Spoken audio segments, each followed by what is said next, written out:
Welcome to CareTalk. I'm David Williams, President of Health Business Group. And I'm John Driscoll, the CEO of CareCentrix. John, it's good to see you. I'm glad we didn't take 2 months off this time. It's fun to be back at it, David. All right, we're going to talk about some big topics today. They say small is beautiful, but I also hear bigger is better. Which do you think it is in healthcare? Well, bigger is clearly better from a corporate perspective, drives efficiencies. But smaller is important, and it's actually essential when you think about care. Patients don't worry about how big things are. They care about whether they're getting the care they need when they need it. And so I think it's really both. I mean, I like the smaller organizations. I think there's more innovation, there's better service, and even though they lose a lot more money. They lose money, but even though I'm a big supporter of the Affordable Care Act, what I do worry about is that we're driving the need for size from Washington even more than it should be, because of the need of these companies and organizations to comply with all the regulatory and compliance burdens that they have. So I'd like to see small be more possible in healthcare. David, you're on a really important point. I think there's no question that Washington has wildly over-litigated, legislated, and regulated with the best of intentions, and that regulatory burden is burying small and mid-sized companies. And it's just another tax that the healthcare system is putting on innovation. I still think there's a lot of innovation, but if we could back off of or understand the full burden of what that means, I think we'd have a more efficient system and more innovation. So do you think that, given that the organizations do have to be fairly large to succeed in healthcare, is there a way for them to be more innovative? Well, I think that the smartest things that large companies can do would be to partner with smaller companies. And as you know, David, disruption and innovation doesn't come from the center, it comes from the edges of a market. And so we have to depend and support these small and emerging companies. Not all of them are going to succeed, but if we have a system which we really want to innovate and improve, we have to embrace the new and embrace the small and create a path for them to test and potentially succeed. I mean, I'm a fan of the small, but I think a fair criticism is that some of these small companies go after just a little niche solution. There's so many billion-dollar niches in healthcare that sometimes you miss the forest for the trees. I'd like to be able to see these larger organizations to be able to derive bigger insights based on all the data they have and what they have access to in terms of the workflow, in terms of what they're seeing, and at least help to direct where some of that innovation may occur, even if they themselves are not always the one to be able to do it. Yeah, the biggest miss I see with some of the smaller companies is they aren't really focused on the current workflow of clinicians, of patients, and of large companies. And if we could actually marry that to workflow, you don't have to do much more than that to make the solutions more relevant and I think more impactful. Home care is what I think about as kind of the ultimate small-scale business within healthcare. Now, you're in the post-acute field, which includes healthcare, but you're applying scale as well. How does the scale and the intimacy go together? Well, I think for CareCentrix, we've got the best of both worlds because we've got national scale at a corporate and enterprise level contracted with local networks of providers that are catered to those specific needs of the neighborhoods and regions that we actually participate in. If you don't match the essential needs of the local patients with the natural networks of better providers in those areas, you're going to miss an opportunity to really deliver care. You can't, it's sort of your point about DC, you can't manage from the middle and also manage effectively locally. If you think about some of these big technology players that are out there, like Facebook and Google and Apple and Amazon. I mean, these were small companies. They grew up to be big. They were innovative. But now you hear about innovators within tech that are saying, gee, it's hard to make any progress because if I do something, it's just going to be copied by one of these companies, or I don't have the distribution and I won't get there. Do you see similar dynamics playing out in healthcare? No, I think that point's kind of irrelevant. The way to think about healthcare is you really can't scale quickly because of the local idiosyncratic needs of care. Healthcare is essentially a local business. You can scale over time, but you will fail if you don't adapt your solution to the situation on the ground. The flip side is that investing in healthcare as a result is not as quick because you don't have that access to quick scale. The flip side is if you built a solution that works, as we have over 20 years, it's incredibly sticky. The danger is that you stick with that old solution and you don't get to the new solution. That's just a challenge we're going to have to deal with in healthcare so that we can access some of those great ideas by testing at a smaller scale. I think one thing that's interesting to see is you've got these big brand name health plans that tried to merge, and then people hear about them, and they were kind of rejected for monopolistic. In favor of that. Yeah, that was last month.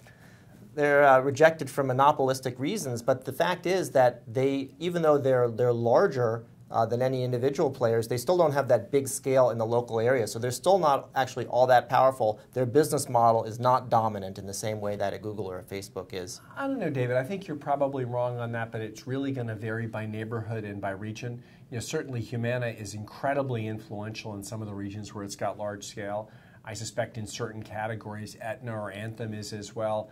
I think the problem is the kind of general points we can make about technology are less relevant in healthcare because it is so local and so idiosyncratic. The challenge, though, for all of them is how are we going to innovate, because we still have a $3 trillion healthcare system that we can't afford.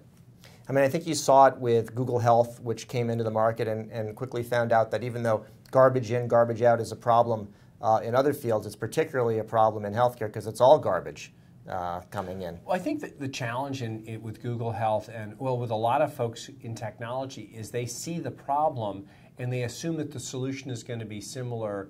The way to solve a problem in healthcare is going to be similar to how they solve a problem in technology, when the reality is, from a regulatory perspective and from a local need perspective, healthcare is complicated. So that's what I heard from the president as well. So I'm glad that you're echoing my man, Mr. Trump. Would you extend that same, for the record, would you extend that same critique to Amazon? Do you think Amazon is going to do something different in healthcare than maybe what Google has done and what Apple has tried to do as well? Is that a different nature? Yeah, no, I do, David. I think that's something we can agree on. I think that Amazon is aimed at and has success at the two great opportunities to fix things in healthcare. One is they've created a great consumer experience, and second is they've taken costs out of the supply chain. If you think about what we need to solve for in healthcare, it's a crappy consumer experience and costs that are out of control. So I don't know where they will intervene, but I suspect they'll be successful if they can find a clear path to build a viable business model. Are you quaking in your boots for their entry into your own business? No. Bring it on. We welcome them and we'd love to partner with them. All right. John, that was a big discussion. Are you ready for the lightning round? Go for it. Will the Trump administration kill value-based care? Well, your buddy Trump is certainly trying to do it, stabbing it from the front and stabbing it from the rear. But the reality is value-based care, bundles, new forms of payment is here to stay, David. It's going to be brought to you by the private sector. It's emerging now. It'll work. All of the data suggests it's going to work. It's here to stay. You know, I think that the administration is doing a good job of killing off value-based care, and at best it's a wounded animal sort of wandering around the ring. I think you overstate the likelihood that the private sector is going to bring value-based care through. I think you saw in the past that even when a health plan tried to do something in the value-based or pay-for-performance arena, they found, hey, Medicare does it differently. The hospitals only pay attention to Medicare. There's not that much I can do. Backward looking, backward looking, backward looking. We can't afford fee-for-service health care. Any alternative that works, people will embrace. It may not be embraced by an administration without a brain on these issues, but it will be embraced eventually by states and the federal government. Right. Give it time. Wishful thinking, wishful thinking, wishful thinking. So David, which is more overhyped today, wearables or personalized medicine / genomics? I mean, I think you have to say wearables. Wearables are kind of a goofy idea that it's somehow going to make the personalized and quantified self is really going to somehow take off. But the fact is, people don't even wear the wearables in the first place. They don't provide people. They don't provide useful data, and it's really kind of nonsense. Whereas personalized medicine is actually the future, especially when you pull the genomics David, into your it. time perspective is completely off here again. We're in the first generation of wearables. If you think about the first generation of iPod compared to the iPhone today, give us a little, take the long view of wearables. Wearables are here to say, look at how quickly they have been embraced, even though there is we have a hard time tying it right back in. Once it's tied into the rest of the healthcare system, I think wearables will be part of your clothing. It'll be woven into everything that we have in our environment. It's going to be like woven into my shirt? It will be. And that data will start to inform you about what you should be doing to improve your somewhat questionable healthcare status. Now, John, we're right in the midst of football season. I know you like nothing better than to spend your afternoon on Sundays kicking back, watching the NFL. Do you think it's irresponsible to watch tackle football? No, and I think it's fun to watch high school, college, and the NFL.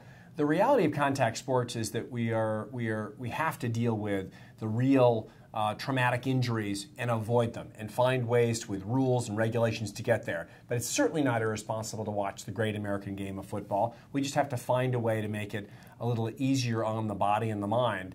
And I think that there's a path to get there. Well, I'm a business strategist and an aggressive person, so I like football from that standpoint. And Bill Belichick and I went to the same college as well, so I've got that going for me. We're filming right now, so I think yes. So I don't think I'm done watching football. We're going to say, leave it at the end of the season last year with the Patriots walking away with another Super Bowl ring, and then no soccer. That's the worst. So maybe lacrosse, hockey. Hockey. Now we're talking.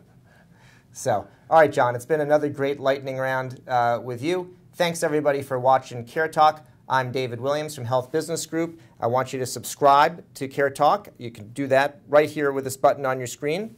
And don't forget Monday Night Football.